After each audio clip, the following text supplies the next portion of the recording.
All right, ladies and gentlemen, welcome to the show tonight. It is Matt and Charlie. Meet the Pressers, riding shotgun with Charlie. We are we are still recovering from the SHOT Show, right? I believe you have the crud, don't you? Yeah, I got a little congestion in my chest, but what about you? I am clear, clear, no issues, no problems. Hey, let me give you some. Oh, thanks, Matt. I think the best way to get rid of a cold is to give it to someone else. Sharon is Karen. Absolutely. Yeah, I got away clear. No SHOT Show crud. I don't really think I feel jet lag until about 2 or 3 days afterwards. But I don't really know if I felt it this time. I did come home and sleep a lot for the first couple nights, and I think that was certainly to be expected. Yeah, there was a lot of people. I mean, my team, a few of them got sick, didn't feel too good. So it was. Gotcha. I think my guys were in the clear. I don't think they said they had any issues. So I guess my guys and I cuddled too much. Yeah. Last year I was fine. Last year I didn't, and last year I was good. This year was a little different, a little odd. But yeah. In 2020, I got something when I was out there, but I only had it when I was out there. Like the last day, I went back to my hotel. I had to take an Uber back to the hotel, and I was just sick as a dog. And then I went out for dinner that night and flew home the next day, and it was good to go. You got the actual COVID. I think it was cool. I was COVID before COVID was cool. Okay. Yeah. All right. Well, listen. Tell us about our guest tonight. We have a very special guest live from the Texas border, Alex Shay from Gun Owners of America. He's down on enemy lines down there, and he's going to be reporting straight from down there on the border what he sees, what's going on, and bring him on in, Charlie. All right. Here he is. Look, we already got a comment. So there we go. We already got a comment. Oh my. Came from this is if anyone should have caught this at the true Southern Suite, it should have been me. Mercy. Yeah, someone messaged me after we did the show at True Southern, and the True Southern Suite. Somebody said, "Hey Charlie, I'm glad you made it back to your hotel," and I said, "I did."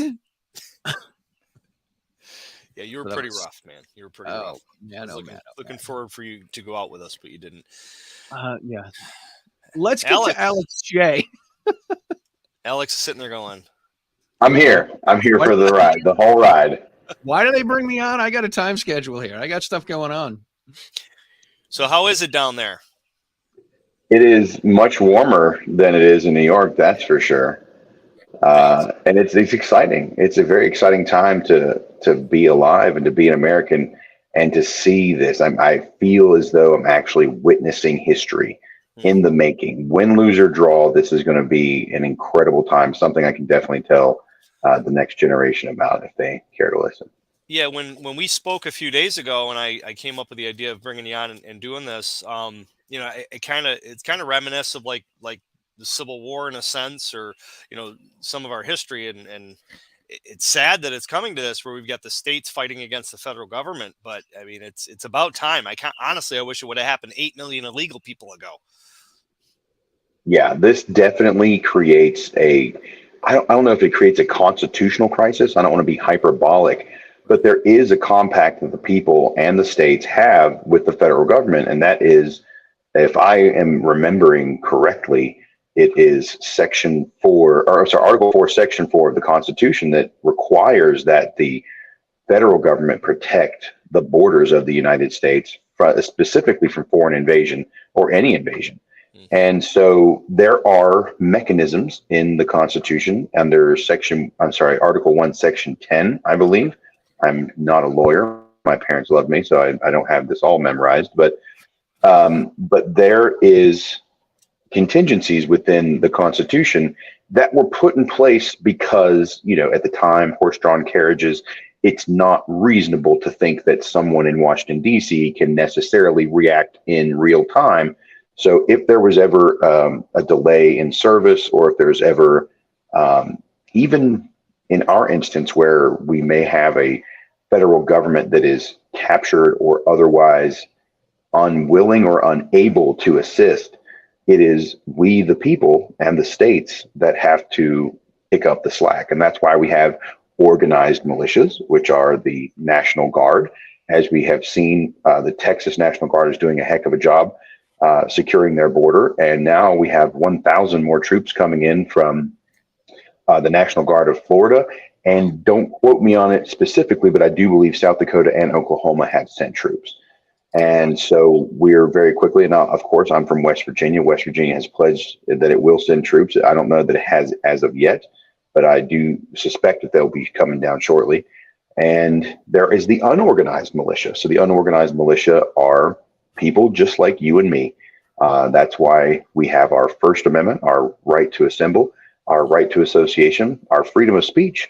But most importantly, this is really the first time that we've ever seen since the Civil War or the Revolutionary War and a few other instances about American history, where we're utilizing the first clause of the Second Amendment, and that is the right of a free people. A militia requires of a free state. So the militia refers to the people, and you can see that in Heller. You can see that in other cases in the Supreme Court where they refer to the militia as the people. Like a militia is not necessarily the National Guard. A militia definitely is not the formal army of the United States. A militia are every American citizen who has the ability to help in times of crisis. Well, I just got to say that I'm very happy that people were smart enough to know and read this and look into it and be able to enact something like they're doing down there by putting up the Constantine wire in Texas to be able to help block the border. Because, otherwise, if everybody just sat back, put their hands, sat on their hands, it would keep getting worse and worse. So thank God for these politicians to take a stand and actually do something. Or, that wasn't a pun for the governor of Texas, by the way.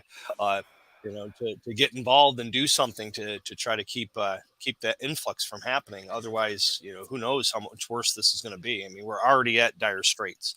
It's going to be pretty hard to recover from what we're at now. But just imagine if the governor didn't get involved. Didn't put his foot down. Yeah. Didn't put his foot down for sure. And so, I think, go ahead.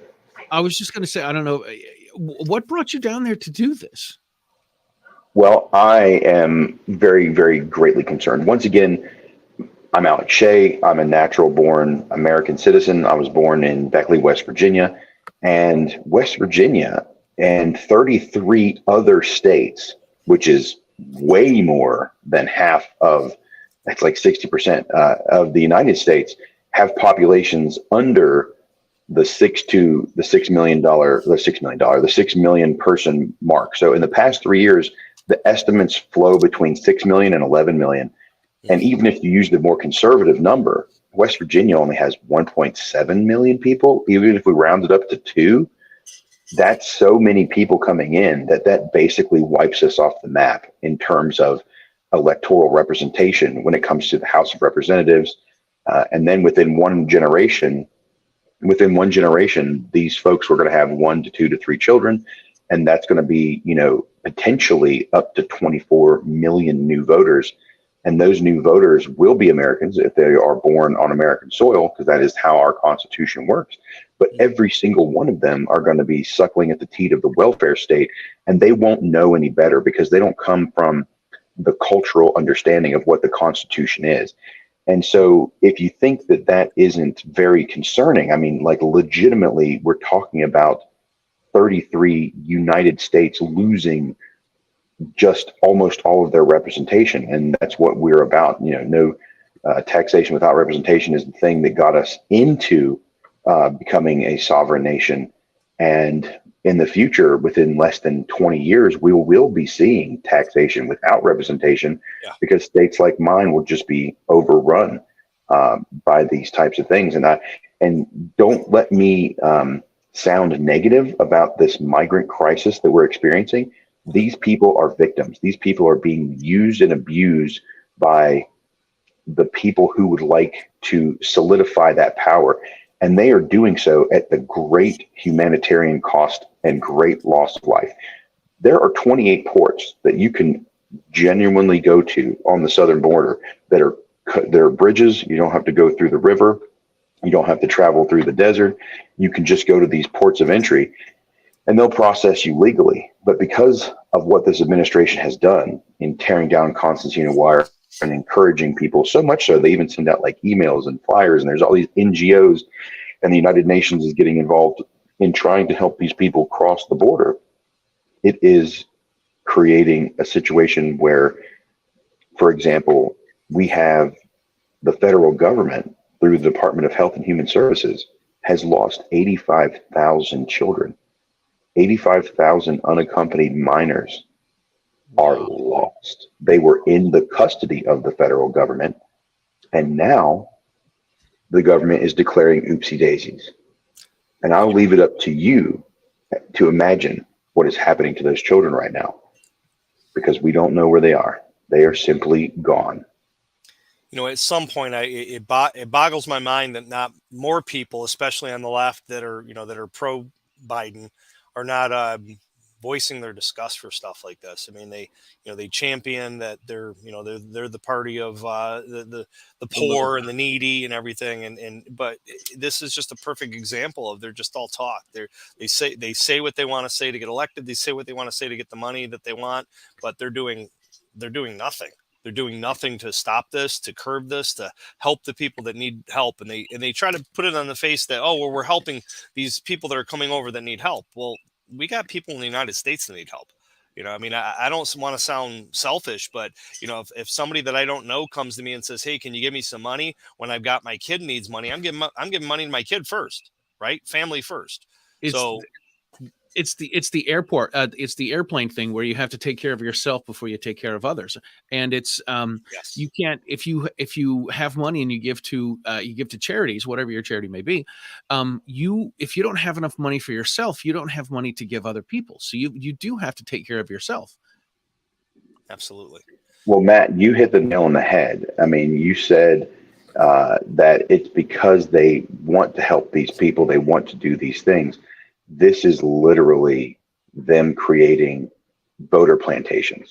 They are harvesting these people for their vote. And then people will say, oh, well, Alex, they're coming over illegally. They won't have the right to vote. Like I said, within one generation, they will have 24 million new voters that will be on that. Those new voters could then grant amnesty to the previous 11 million. And now you're looking at, 35 million. Just doing rough math off the top of my head. And, that rivals even the population of New York City. I believe New York City is at 25 million. So that is egregious. But once again, they don't care about these people. Right. They don't want to help these people. Political pawns. They want political pawns. They want to solidify and consolidate their power.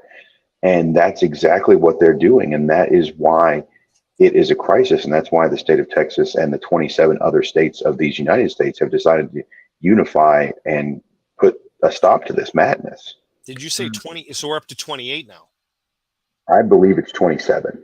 Okay, 27. Yeah, I thought I heard you say 28, but yeah, that's I mean, and I think when we started talking about this a few days ago, it was like 23 or 24 or something. So it just it keeps ratcheting up. I know here in New York State, I saw something. I think yesterday there's a politician that or a couple Republican politicians that have told Kathy Hochul that she needs to send the National Guard down to help also. And obviously that's not going to happen in New York State, or at least I don't think it would happen. It's highly unlikely that this governor is going to send any troops down to the border. But I mean, look what's happened in New York City. I mean, I mean, the budget and everything. So who knows? I mean, what he's doing in New York, in Texas, sending people up to New York State might, push the handle. I don't see, Matt and I are in New York and Massachusetts. I don't see our governor sending down the National Guard. I see them sending down buses to bring people back. Well, it's a real possibility. What was the politician you were saying, Alex, the other day when I talked to you? There was somebody that literally went on record saying that they would have their numbers would be skewed or something. Definitely, it's one of your politicians. I don't remember her name specifically, but if you Google New York politician who wants more migrants to redistrict her area. So what happens is that the United States Constitution requires that a census be taken every so many years, and that census is what they utilize to determine the House of Representatives. Okay. So it doesn't say citizens, it says humans, like how many people. So when you have more people, then the power of the House of Representatives becomes skewed depending on the population. Thomas Massey has recently introduced a bill that would change that, and it would be only citizens count for representation in the House of Representatives. Not a bad idea. Certainly probably doesn't have the legs to get through the House because it would be greatly devastating to some of the larger populations like California and New York and places that have these migrants in there. But like, for example, I think if I'm not mistaken, California, if this bill went through, would lose like 28 seats. Wow. And that's significant. And it's because a large portion of the population that those representatives of the House of Representatives represent aren't actually American citizens. And this was something that the founding fathers, I don't want to say they overlooked it. I do want to believe that they probably intended for people to choose to be citizens or choose not to be. Because at the time, you could just walk into the woods and you could just go away. That's literally how West Virginia became a thing. Like, these are just people that left other people behind. And whether you want to engage in the political process and have the burden of citizenship, so to speak, is a choice that you have to make. But obviously, this is a great abuse of that language, and it's only going to get worse. For sure. So, numbers, do you know off the top of your head what numbers have crossed the border?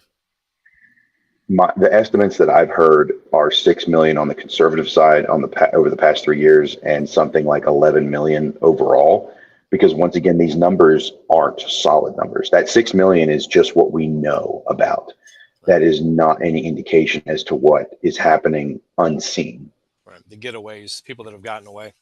Yeah.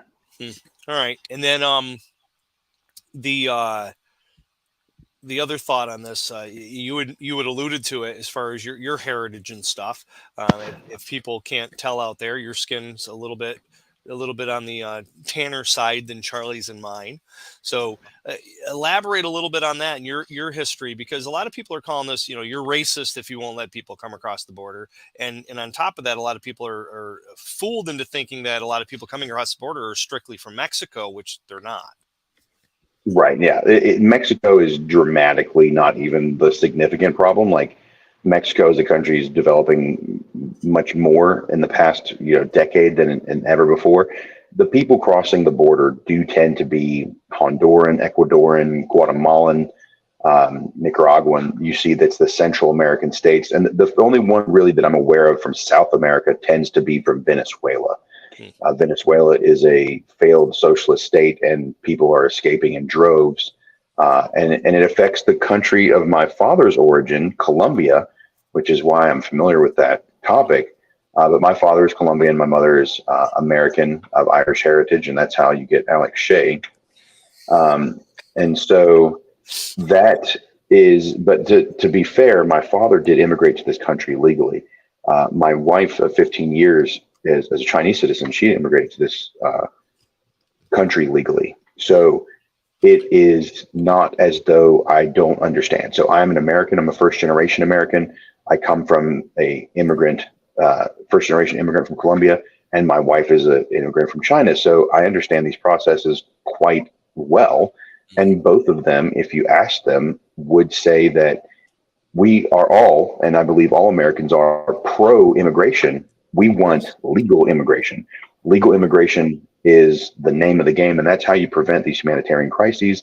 That's how you prevent people from dying in the desert, drowning in the rivers, being sold into slavery or sex slavery or anything else of that nature.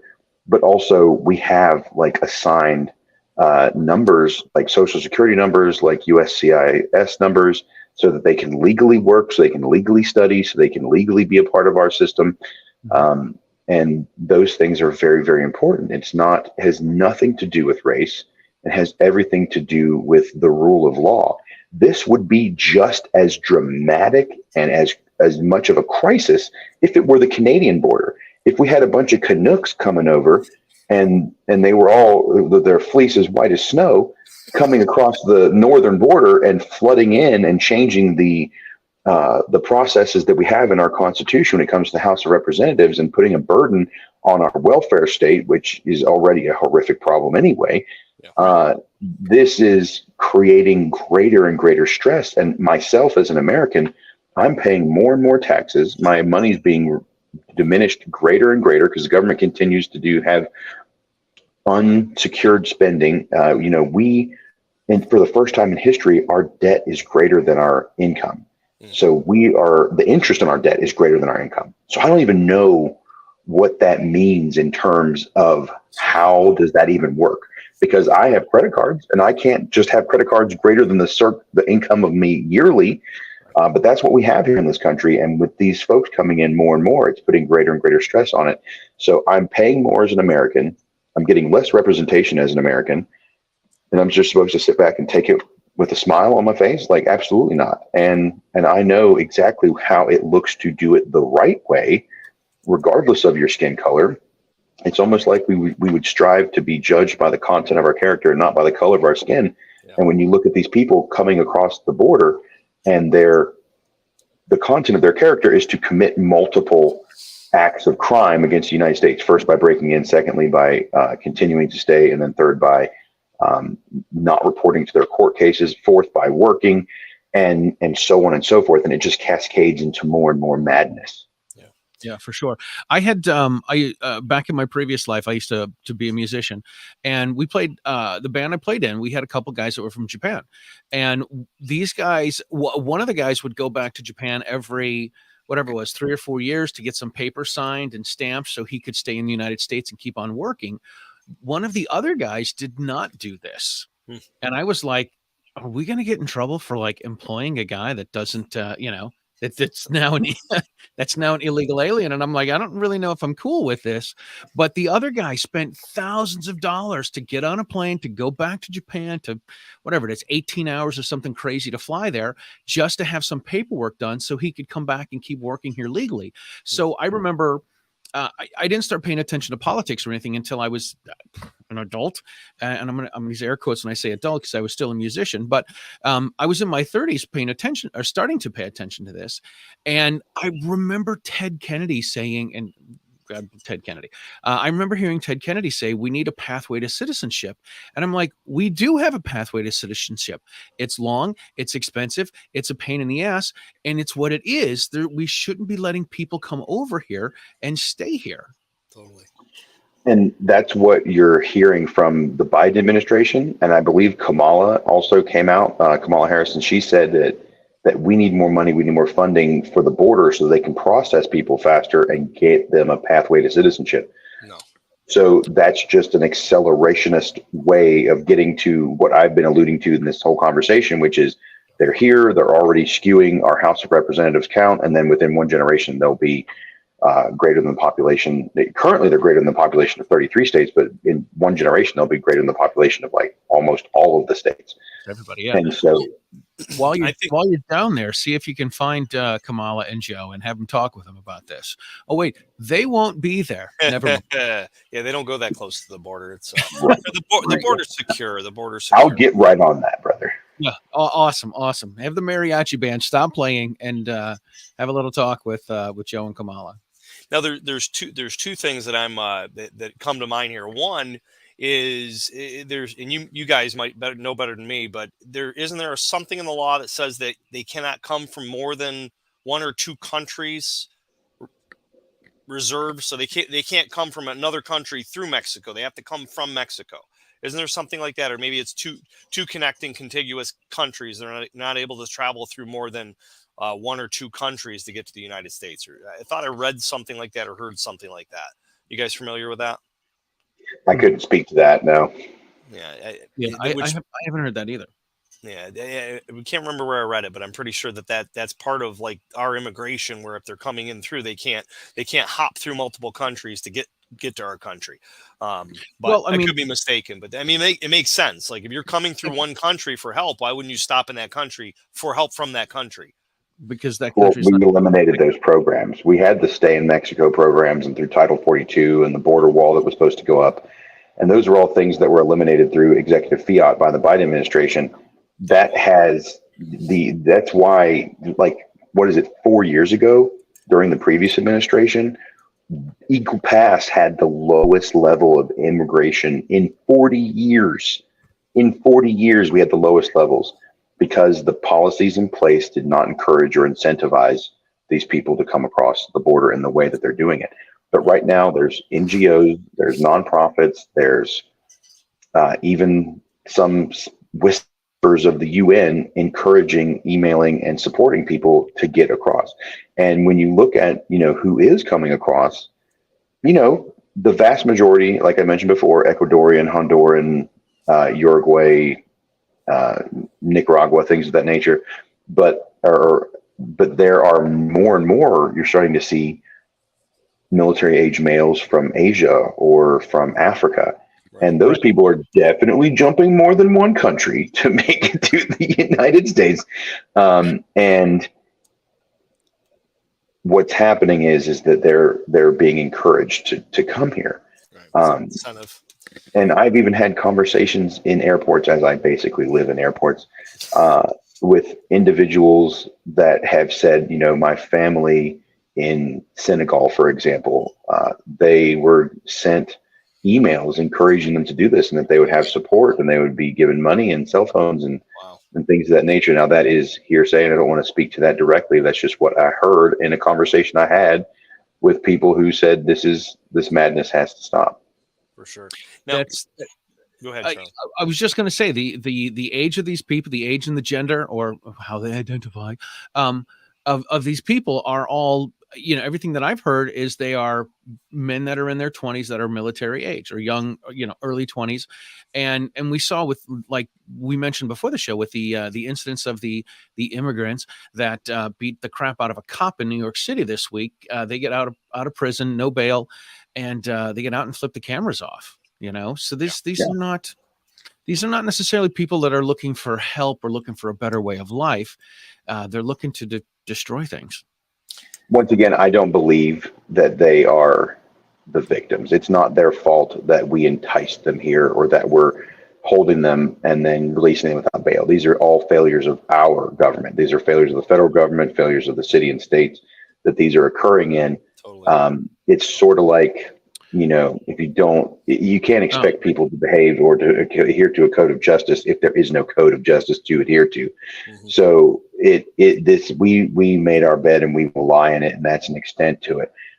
But like I said, under no circumstances should any of this be seen as anything other than a humanitarian disaster, and that these people are being used and abused by the state, by the federal government to what end? To gain and solidify and correlate power more to their benefit, because the more crisis they create, the more crime they can increase in these areas. Then they get justified in creating more government agencies, more government power, more government funding. Because of course, if we have just more, it'll fix everything. And so this cascading failure is not a bug, it's the feature. Yeah, for sure. And something else that I was thinking of earlier that I was thinking I was going to mention, mass non-compliance. With these states stepping up, even though the Supreme Court's basically said that the federal government can cut all the barbed wire and whatnot. I think that's one of the ways to put pressure back on the government. And thank God that these states are all, whatever number we're up to now, are getting involved. And then the number of states that are actually sending boots on the ground, which is actually a physical standing up against the federal government. I mean, I think that's what's going to push the tide, because when you got a rogue government like we have right now, federal government, the only way for, if we can't beat them in court, the only way is to show force. And with all these states getting together and showing not only written force, but physical force, standing, putting boots on the ground, that hopefully the federal government kind of backs down and just says, okay, we're just going to let them do their thing. And we actually can stop this influx. Well, I sincerely hope so. I hope that this costs them great political capital. I hope that this crisis brings the ire of the American people to the current administration, because they are negligent in their duties of protecting our borders, negligent in their duties in protecting me and my rights and preserving those rights. But I mean, it doesn't look like that's the way that it's going to go, because the Biden administration, instead of being like, hey, you know, maybe we should do this, or hey, maybe we should use our executive fiats to reinstate the stay in Mexico policy, or reinstate the construction of the border wall, or reinstate, you know, Section 42, their answer to 27 states joining forces and sending their National Guards to the border is to suspend all LNG imports and exports to the United States. So now liquid natural gas, which is a huge part of the economy of Texas, as well as, you know, those other states that are involved. So we've ostensibly resorted to economic sanctions against a United States. So the federal government is using economic sanctions or economic coercion, if you want to be less hyperbolic, to hurt a state in the United States just to change its position about security of the border. Wow. Sounds criminal. It literally sounds. I just don't see how they can be doing this right in our face. They're doing this, and people are letting them get away with it. So kudos to you for going down there. What's the goal with? You said you're in Eagle Pass, or you're heading to Eagle Pass, and what's the plan, the game plan down there? So I'm, if you follow me on Instagram, I'm the finest citizen. I do this to be a fine citizen. I want to be a witness of history. I want to see it firsthand, and I want to use my First Amendment right to association, my right to assemble, my freedom of speech, and to some degree, my freedom of press. Now, although I am not a journalist, I do have that freedom, as any American does who records police or has the ability to record anything, just like we're doing here. I mean, I wouldn't consider any of us necessarily, you know, this isn't a syndicated show. This isn't like a CNN or Fox or something like that. We are just Americans utilizing our freedom of speech and our freedom of press to get this kind of information out there. And I want to record it in posterity. I want to be able to say I was there. I want to be a witness to it so that generations in the future can ask me, what was it like that day on February 3rd, 2024, when, you know, a convoy that's 20 miles long of up to 40,000 people showed up at Eagle Pass, and they said, no more, no further, this will not stand. And they are standing up for their inalienable human rights, and they're picking up the slack where the federal government has let us down. Amen. Nice. Amen, man. Amen. Amen. God bless you. So you're going to, last question. Did you guys bring materials to build a wall? No, they don't look kindly on that at TSA when you're trying to bring border walls through. It wouldn't limit. Yeah, there's a weight limit, and also it has to fit through the scanner, and it didn't. So it was a lot. I mean, they got it wrapped around the the White House. I figured they could give up a little. Yeah, exactly. Walls are great when it's around the Capitol to keep the people out of the people's house. And there was nothing more eye-opening than the picture of them. I'm sure you guys saw this, the meme that was going around. Yeah, they're taking the fence down in Texas, but they have the fence up on Inauguration Day in 2021. Yeah. Razor wire for me, but not for thee, I suppose. There you go. That's a meme. There's the one. Razor wire for thee, but not for me. Well, Alex, we know you got an important dinner to get to, so we appreciate you giving us some time. We'll cut it a little early so that you can get to your dinner. And I sincerely appreciate you guys and all your thing and everything you do, getting the word out there. It's really powerful what you guys are doing together, and keep it up. Keep on doing what you do. Thanks, man. Have a good time. Good luck. What was your handle on Instagram? Finest Citizen. So if you look me up, Finest Citizen. I don't post very much. I really should focus on posting more, but you can see a couple of my freedom adventures on there, and it's pretty cool. All right, because I tried finding Finest Citizen and something else came up, so I'm like, wait, this doesn't look like Alex. So stay safe, Godspeed, and keep doing the good fight, my friend. All right, you all take it easy now. Thank you, sir. All right, well, there we go. Yeah, that was good. That was really, really cool, really interesting. And it'll be interesting to see what happens when he comes back or how things play out tomorrow. Yeah, for sure. Can't wait to get some video and photos of what happens down there. That is going to be pretty cool. Pretty cool. If anyone's still here, which is great, please make sure you go to meetthepressers.com/giveaway. And what is the enter the code? What is the code? I don't know. GOA. GOA for Gun Owners of America. You get a chance to win a Mantis X10 and a CERT pistol as well, correct? Or just the Mantis? That is just the Mantis for this one. Yep. I This might one. add the CERT on at the end of the month. We'll see. We'll see Gotcha. how many. I do want to say that Mark Lindblom is not cannot enter anymore. He's won his limit of Him and Mantis Ken Corley cannot enter anymore. These guys are like, it's like they're getting an employee discount or something. I literally have it on the webpage. Like, you can only enter once, but I guess. Well, I guess it's on us for pulling the name, right? It's in bold. One entry per person. Well, it does say per month though, so maybe it does say per month. But I'll anyway, change that. Well, hopefully we get some people for this. For sure. Cool. For sure. What else do we have coming up? We have another show coming up this week. We do. Well, next week on Wednesday. This coming week. This is the discussion of this week and next week. If I meant next Tuesday, I'd say next Tuesday. I said this Tuesday. You know, one thing that this is funny that it drives me nuts. Like somebody says, "Hey, can we move the time back?" So like if we were going to start at 8, somebody would ask to move it ahead to 7. I'm like, that's no, ahead, move it right. 8 back. from 7 is right. It's back. Yeah. But I guess the true way to say it is you're going to move it ahead if you move it back. I don't know. It confuses me. I don't know. To me, it's like if you're going to move it back to 7. Right.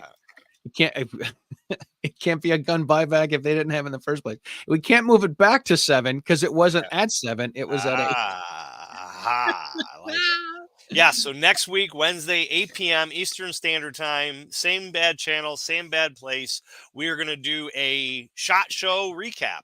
Yes, and can we say who we're having? Yes, they've all confirmed. No, we got them listed. It's all up there. So let's ramble it off. You spit out a few. I'll spit out a few. We are going to have Rob and Amanda from Eye on the Target Radio.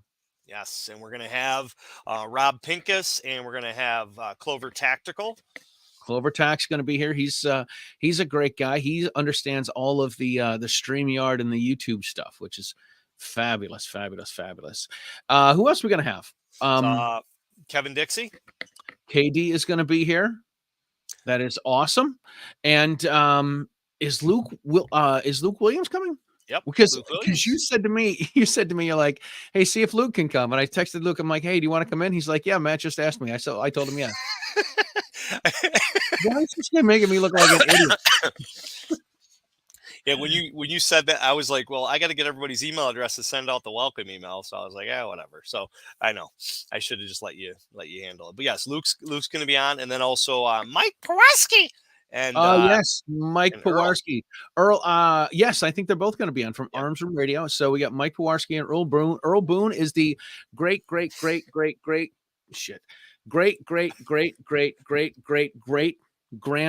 of Daniel Boone. So he's going to be with us. They're from Arms Room Radio. We've got Luke Williams from True Southern TV. We got Kevin Dixie from No Other Choice Firearm Training. We got Rob Pincus from the Personal Defense Network and from Avinity Arms, and Rob Campbell and Amanda Suffolcool from Eye on the Target Radio. And Clover Tack, Chris Dover from Clover Tack Productions and Clover Tack. He's going to be a great guy to have on. And we're doing that next Wednesday at 8 p.m. Eastern. Yes. So same places to tune in. You can certainly ask people questions through whatever social media it is that you're watching. So please share with your people and tune in. What else do we have?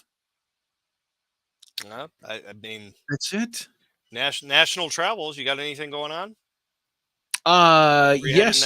Next weekend, I am heading down to Harrisburg, Pennsylvania with John Petrolino. John Petrolino is the Penn Patriot. We're going to the Great American Outdoor Show. So that's going to be a lot of fun. Last year, Tony Simon was there. We got to hang out with Tony Simon. This year, we got a couple other friends that are going to be there as well. John Petrolino, speaking of Petrolino started something new that dropped today. He started a thing. Yes, it's called the Square Reviews, and it is going to be places where you can check out all sorts of things. So besides being a gun writer and a gun instructor, John tests holsters. He's got some elk hunting boots or elk hunting boots, I think is what they are. Boots. Elk hunting boots. Yes. They're boots to find elk in. Wow. And So like a water stick, it brings you to water. I mean, well, I'll put some damn boots on that are going to bring me to elk. Right. So it didn't really work in New Jersey, these elk no. finding boots. So so he did go to Pennsylvania and found an elk at a animal preserve, or I don't know. Right? So he's got it's one of those things where you put the quarter in and you get all the all the feed. They eat it out of your hands. So he's got a picture of right. So he's feeding an elk out of his hand or something crazy. Like right. I don't know if that counts, but he also has a review of the world's largest McDonald's. Really? Where's that? It's on the squarereviews.com. That's where it is. Touche. I think it's in Florida. I know in one of his trips he went down to Florida, and I think it was down in Florida or Georgia, somewhere down in the south. There's got to be some big shoes to fill. Well, they're elk finding boots for sure. The McDonald's. The clown shoes. I got shoes. you. You got a fast-paced show, man. I will be at the Great American Show on Monday. I'm driving a busload of my students down there to get their pistol license in Pennsylvania, and then we're going to go and spend the day at the Great American Outdoor Show. So I'm going down as media. I got my media pass today. So thanks for showing me that, or I wouldn't even have searched for it. I didn't even know what to search for. Like you search for NRA, and I get 50 million emails from the NRA. Right, it's all wine, it's from the wine club. Right. So I searched for what you sent me the screenshot on, and I found it, and I got it today at 5. So nice. So I'll be going down as media as well, and then I've got about 10 students that I'm bringing down we'll just spend the day there and head back around 11. So I'll be bopping around. Is it easy for people to get the Pennsylvania license? Yeah, I mean, from New York, all you have to do is have a New York State concealed carry license. You mail it down with 3 references, and they call the 3 references to verify you're not a cuckoo. And they do the background check, and then they tell you that it's ready, and then we go down and pick it up. So it's like 5 minutes in and out, and they got a license. Very cool. I went to Bellefonte, Pennsylvania to get my Pennsylvania permit. Center County. Yeah, I've no. The middle of the state is all I know. I know Center County. 6 hours from where 6 hours from where I live, 3 hours past where I was going. And I got my Pennsylvania permit. It took an hour while it was being processed. I went and got lunch, and I came back and then I was good to go. So then I drove 3 hours back to where I needed to go. So when you're ready to do it next time, let me know. I'll put you in touch with my county. You can send it in, get it approved, and all you got to do is pick it up. So it's one trip, and it's a lot closer to you than. Oh man. It's so this is what I found. There were some counties that were send us all the paperwork. We'll let you know when it comes in. Then you've got 30 days to come pick it up. And I'm like, I don't know if I can pull that off. Yeah. This one's I think 45 days to come and pick it up after they approve it. Gotcha. That makes a little more sense. Makes it a little easier. Gives you a little bit more time. But it's easy. They ask for a $20 bill, and then you're good to go. Yep, same with this other county. So prior to COVID, I think there was probably a dozen counties that would do it, and then once COVID happened, a lot of them fell off. So I think we're down to like 6 counties in Pennsylvania that actually do it. It might be a little bit more, but it's roughly about 6 counties that'll give non-resident licenses to other states. So it's kind of just like New York. It's kind of county specific. They do some they do things their own way, if you will. Yeah, it's kind of a pain in the neck, but it is what it is. You got to get the permit, make it legal. Don't have any issues. Don't have any problems. Yeah, you got to be legal, man. There's enough people doing stuff illegally out there already, getting away with shit. So, absolutely. What else am I doing? April 20th. This was just announced this week. April 20th, down in New Jersey, I am going to be emceeing the CNJFO, the Coalition of New Jersey Firearm Owners, and the WGR, the Women for Gun Rights, which is the formerly of the DC Project. Women for Gun Rights are doing a fundraiser with CNJFO, and I'm going to be emceeing it. And the 2 other speakers they have are Dick Heller and Lucretia Hughes. Wow, big time, dude. That's awesome. How did I get my name on the same flyer as Dick Heller? It's you. It's Charlie. Everybody loves Charlie. Dick Heller saying, how did he get his name on a flyer with Charlie? Exactly. So I might as well give it a plug now to help push the class. We're doing pretty good, but I'll be down in 2 weeks, the 17th and 18th. I'll be down in Florida teaching. The 17th, it'll be at the American Police Hall of Fame Museum in Titusville. And on the 18th, I'll be in Bunnell, Florida, Bunnell, and that's at the Flagler Gun and Archery Club. And I'm doing my defensive tactics for civilians and also my force on force class at both of those locations. So that's up on the PSNet website. Very cool. Very cool. Fun All right. stuff. So should we call it here, sir? Why don't we call it, my friend? All right. Spend This has some been time great. with the family. Oh man, I call it the gift of time. We were hoping to have Alex till 9, and he said he's got somewhere cool to go to. So we finished a little early. We get the gift of time. So you know what's funny?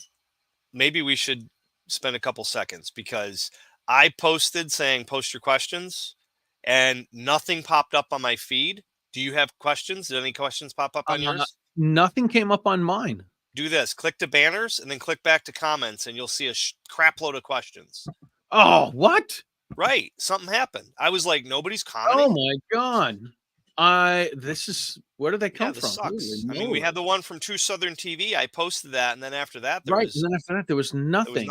And then there was an error, and then Jacob Olin. All right, let's get through these quick, and then we'll get away. Yes. You read it, and I'll scroll through the ones that are worthy of putting up. All right. So Jacob Olin says, isn't what is going on with Texas and all the neighboring states coming together like this what the Constitution was all about? Meaning when the government gets out of control, isn't the Constitution in place to say that the people have the right to take control back? Yeah, they do. It's not only a right. I think in the Constitution it says it's our duty. Yep. And then here's a follow-up from Jacob. Wasn't there a known terrorist that came through the Mexican border and killed a woman in Maryland? Probably. For sure. There's a lot of that going on. G-Web says thumbs up. Great for streaming. Great to see you here, man. Yep. And I talked to G-Webs the other day. I'm going to be recording with him. I think we talked about next week, and I got a couple things that I'm hoping to be working with G-Webs on in the near future. So kudos to Pete. Very nice, dude. I can't believe all the comments. Holy moly! I know, right? Like, this is nothing. I'm like, nobody's watching, nobody's commenting. Honestly, I was disappointed that there wasn't any, and now I'm like overwhelmed that we had people watching. Holy crap! This is great. John is correct. John Colas says what's going on is not immigration. This is entirely true.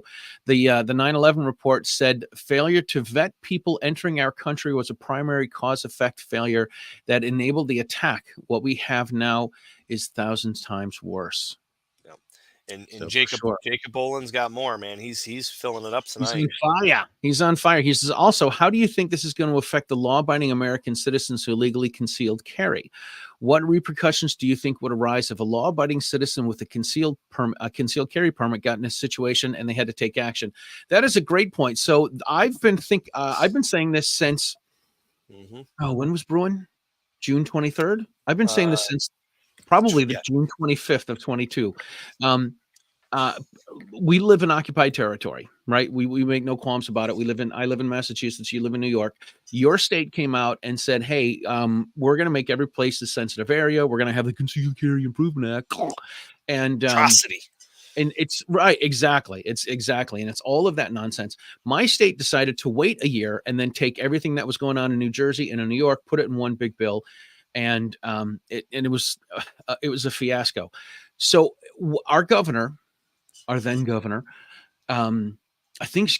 then AG, our anti-gun attorney general, Maura Healey, who is now our AGG anti-gun governor, she came out and said that Massachusetts isn't going to comply with this because we're already making it so that the citizens, the chiefs of police have the discretion. Right. So she said, we're not going to do that. And then the day after that was the decision that Roe versus Wade that came out and it said it was a state's right. It wasn't a federal issue. And she said, well, we're not going to pay any attention to that. So I started thinking to myself, wait a second. So if the head law enforcement officer of my state is not going to pay attention to the Supreme Court, why should I have to listen to this woman? Ding, ding, ding, ding, ding. Exactly. So right, Yeah. so I mean, it's a great. Jacob here is bringing up a great point. If people are not, if the government is not going to pay attention to what the laws are, then why should the people pay attention to what the Yeah. laws are? Why should we worry about gun-free zones? Why should we worry about not carrying in places? Why should we worry about training courses and everything else? Yeah. And I think he's got one more, but before I wanted to get my thought on that. Yeah. And I think it's coming to that taxation without representation. It's coming to a head where the government, federal and state government, if they're not going to abide by the Supreme Court, then I think there's going to be a lot of people that are like, well, why are we even going to pay our taxes and abide by the state and the federal laws? If they're catering to illegals, then what's the federal government for anymore? Yeah. Jake, The federal. I wanted to say this when we had Alex on. The purpose of the federal government is to protect our borders and pave the roads. Like that's really all it comes down to, right? yeah, Protect and our they're protect our country. failing on both. On both of them. Yes, I think I need a new ball joint potholes. in my car. So last one. Yeah. I was just saying, last one he said, I was just about to ask about how do you think this will affect law enforcement side of things. So Jacob actually was one of the recruits in my recent academy and graduated doing very well. So and works for me in one of the towns. But are their jobs going to be even more restricted than they already are now? I wouldn't doubt it. I mean, federally and statewide, they don't like law enforcement. What they want is they want to be able to put more bills forward, make more laws, and make it harder for law enforcement, DAs, judges to do their job. I mean, that's evident with the catch and release. I'm sorry, bail reform here in New York State for sure. So with that, we have to vote. We have to make sure we're voting for people. Look at politicians. What do they say? How do they vote? Compare the two. If they're in contrast with each other, if they do not match up, then they're lying. They're just telling you what you want to hear. What you want to hear. So. Mark Lindblom here says he's banned. You're right. You are banned. You're done. Yeah. It's the ratchet effect, is John. Yeah, it's very true, John. They just keep ratchet like the frog in the water, right? You just turn the heat up slowly and they don't even know what's happening. Then you got Gun Foodie. So Patrick Collins, he's going to tune in later. Luke says he's going to come pick up the trailer, pick us up, and stop at Lowe's, and we'll be there. Do it. Man, the southern. Ken Curley says he's still going to listen, even though he's gotten like certs and mantises. I love your show. That's awesome. He's got another cert coming too. So. Oh my God! Did I get this one? Yeah, we got that one. Gun Foodie. Patrick Collins threw something else. He's going to turn in later. Yeah. Well, do you say that again? He's gonna. Well, he tuned in to say he was going to tune in, and then he tuned in when he tuned in and said he was going to watch later. G-Webs is the biggest McDonald's in Orlando. So yeah, 19,000 square feet. Restaurant standards are 4,500. Wow. And for both Steve and Gene, you guys can tune in. We're glad you guys are here. I'm glad you guys tuned in. Obviously, you can go back and watch this on the YouTube. Absolutely.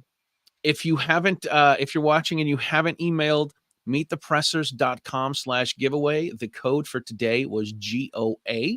There it is one last time. There we go. Meetthepressers.com/giveaway. And the code is GOA. So make sure you do that. We're having another show, as we talked about before. We're having another show on Wednesday, February 7th. 8 p.m. Eastern Standard Time. 8 p.m. That's it. 7. I knew there was a 7 in there, and I knew there was an 8 in there.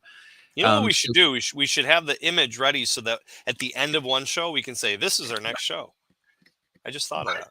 That would be a great idea. We've only been doing this for how many years? Only 2 years, right? Yeah, I know, right. and it's taken me a while to figure out how to put in the music. So I pulled up what did I pull? I pulled up some music for tonight's show, but I guess it wasn't going to fit because Alex said the people are not coming over from Mexico. But I pulled up this. I thought it was funny.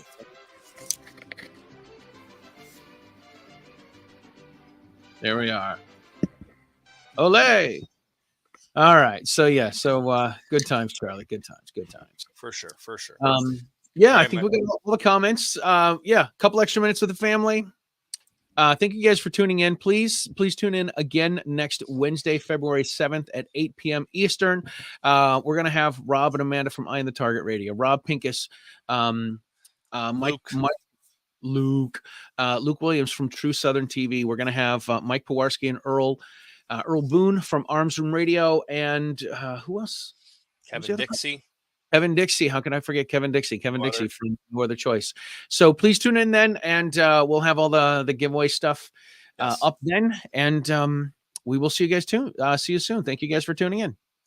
Stay safe. Keep up the fight. Rock on.